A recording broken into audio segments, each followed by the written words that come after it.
Vêtements au lambeau, chevelure épaisse, pieds à même le sol. Voilà un triste constat qui rime avec le quotidien des habitants du Grand Libreville. Ces personnes souffrant des maladies mentales déambulent ici, devant des espaces publics, le long des routes et des carrefours, sous le regard des habitants.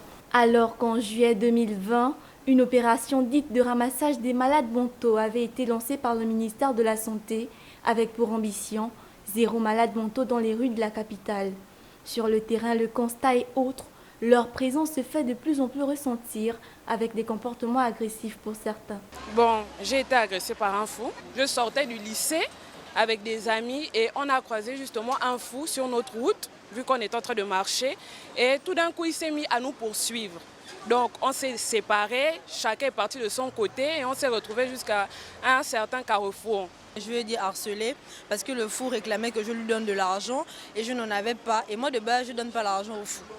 C'est un truc qui me fait peur, je pense au rite, je pense à beaucoup de choses. Donc il m'a poursuivi, il m'a suivi littéralement jusqu'à la porte de chez moi. Outre les comportements violents, les malades mentaux errant dans les rues de Libreville sont très souvent eux aussi victimes d'agressions de tout genre. De la chicotte au viol, vol, agression, meurtre, ils sont à la merci des personnes souvent mal intentionnées. Pourtant, la loi gabonaise les considère au même statut que tous.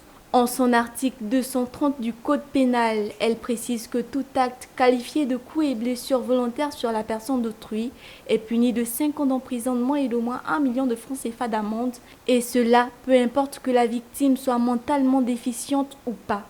Il en vient alors de se demander à qui incombe la responsabilité de ces personnes à déficience mentale, qui en a la charge, quel rôle joue le centre de Mélène.